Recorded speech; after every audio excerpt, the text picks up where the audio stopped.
ação prévia que aconteceu antes daquilo. Bom, agora de fato eu vou contar a verdade aqui e se quiserem eu posso abrir e mostrar. E são dois fatos bem graves. É esse fato e o fato do procurador, atual procurador-geral da República, que inclusive está sendo reconduzido ao cargo. Tem que ser nesse momento tratado aqui. O que aconteceu naquele período? Apareceu a matéria do Amado, salvo engano, no dia 18 ou dia 19 17 de de agosto foi a matéria, a busca e É, apreensão foi dia 23. Exatamente, era uma coisa mais ou menos, eu tenho um pouco lembrança da data. E o que aconteceu de grave naquilo? E, de fato, sim, ele se baseou somente naquela matéria do Amado no Metrópolis. Ele pediu naquele dia que fosse feito, através de seus juízes auxiliares, que fosse feito a matéria, a análise daquela publicação, retirado dali aquelas conversas que estavam na matéria do Amado, em WhatsApp, tentado identificar uma coisa ou outra, o que não era possível, porque se tratavam de conversas de grupo privado. Isso sim seria um ato criminoso da minha parte se eu fizesse, e colocar no relatório para que ele pudesse encaminhar à Polícia Federal, ou seja, ele já tinha a decisão, somente para ela cumprir o que ele queria.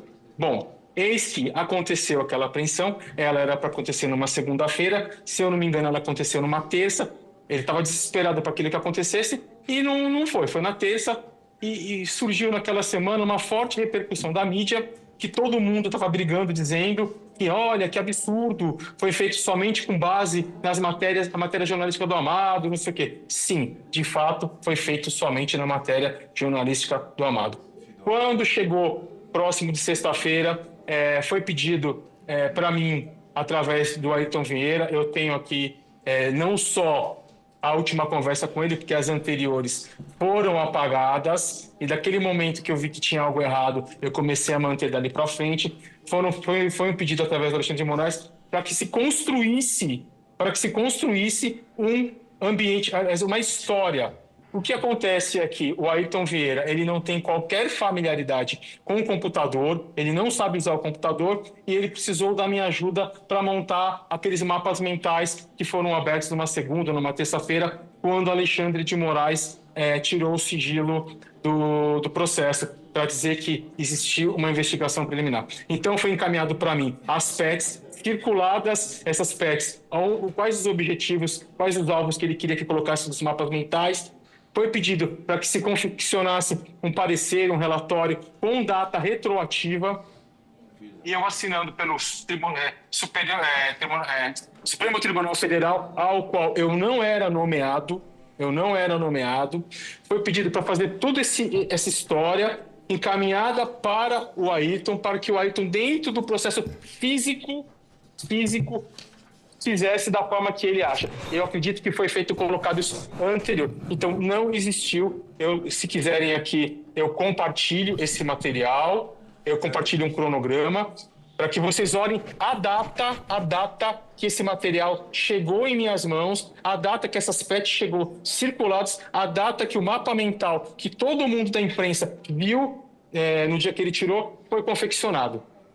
Por favor, por favor. Se o senhor puder mostrar para a gente aqui, porque enquanto o senhor está preparando aí para mostrar para nós, pelo que eu entendi, há uma matéria jornalística, o ministro Alexandre de Moraes dá ordem para essa assessoria de combate à desinformação produzir algum relatório, ele determina a busca e apreensão somente com base na matéria de jornal, sem saber se aqueles diálogos eram verdadeiros ou não, se tinham autenticidade ou não. Depois, o outro desembargador, que é juiz auxiliar dele, pede ao senhor Eduardo Tagliaferro para ajudá-lo a confeccionar um novo fundamento da decisão, é isso? Exatamente, senador. Então, o senhor consegue provar que o fundamento para a busca e apreensão foi feito depois da busca e apreensão. Então, houve uma fraude no documento, é isso? Exatamente, e isso me deixou um tanto quanto preocupado, e entendi porque todos os processos são físicos e ele só tira o sigilo no momento que ele acha interessante e nas peças que ele acha interessante. Bom, aqui, ó, os senhores estão conseguindo ver aí? Estão conseguindo ver? Sim, Só sim. para eu ter uma... Sim, pode prosseguir. Tá. Bom, isso aqui eu fiz um PDF super simples, até mesmo porque isso seria a matéria da CNN e ela se recusou a fazer. Tá? Ela me enrolou por quase 2 meses e se recusou a fazer. Então aqui mostra na data, tá? Na data aqui em que aconteceu a matéria do Amado, o link dessa data, tá? E aqui o pedido de Alexandre de Moraes, de 19 de agosto, né? Onde ele vai lá e ele fala o que precisa fazer. Bom, aqui tem tudo, a matéria jornalística, do dia que ele fala, que foi no dia 23/8/2022, né? Que está bem aqui, que aconteceu a busca e apreensão. Porém, se os senhores observarem, os relatórios datam todo o material que a mim foi passado para montar aquela farsa é do dia 26, 27 e 28 de agosto. Está aqui. Tudo preservado, tudo periciado, mostrando que não teve qualquer adulteração ou manipulação da minha parte. Então, isso aqui é só um ilustrativo. Eu vou mostrar o arquivo agora, tá? Tá aqui, ó. Ó, mapas mentais, se os senhores olharem, esse mapa aqui foi o mapa, não sei se os senhores se recordam, foi o mapa que estava no processo, foi um mapa mental feito por mim, nesse dia aqui, ó, 29 de agosto de 2022. O que é mapa mental? Só para que a gente possa entender.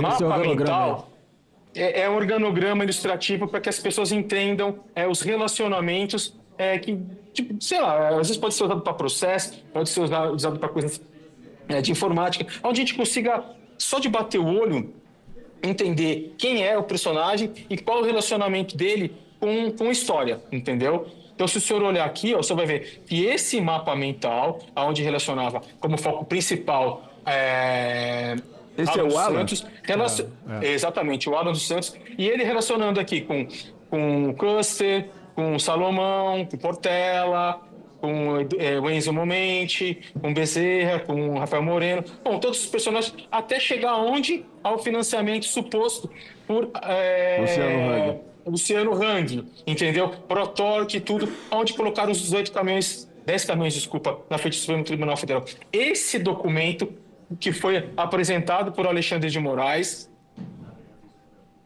quando ele tirou o sigilo, para justificar que existia uma investigação preliminar e que toda a busca e apreensão não foi lastreada somente no do Amado, para ele se justificar e não ficar tão ruim, foi confeccionado por mim a pedido de Ayrton Vieira, uma vez que Ayrton Vieira não era para eu ter feito, tá? Ayrton Vieira não sabia mexer com o computador. Então isso chegou nas minhas mãos por acaso. Se o senhor olhar aqui, ó, em todas as PECs, olha a data, essas PECs aqui, Moraes nem sabia que o Ayrton Vieira tinha me passado. Ayrton Vieira pediu para mim, não fale nada.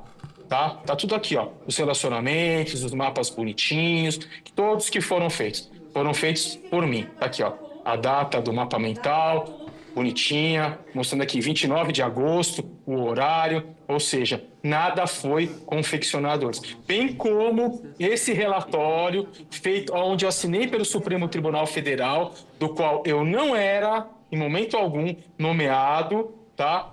Para que fosse feito o quê? A porcaria da busca e apreensão um dia depois. Que loucura do caramba. Depois. Olha a data da confecção desse documento, 28 de agosto de 2022. E não 22 de agosto de 2022, como eles colocaram. Tá? Então aqui está a comprovação de um crime, uma fraude processual gravíssima.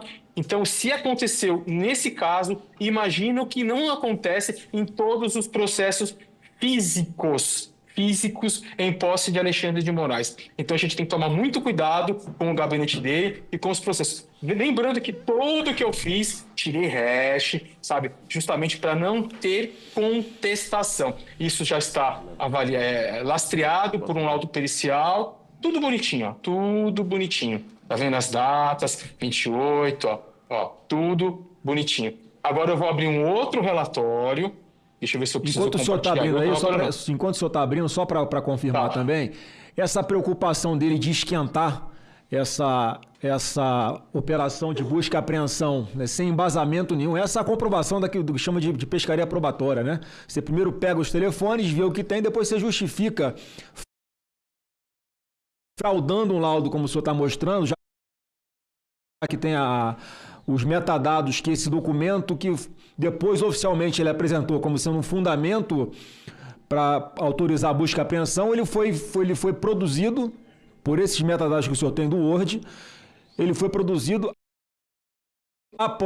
alguns dias após efetivamente ter sido feita a busca e apreensão. Para quê? Para justificar para os advogados que pediram acesso aos autos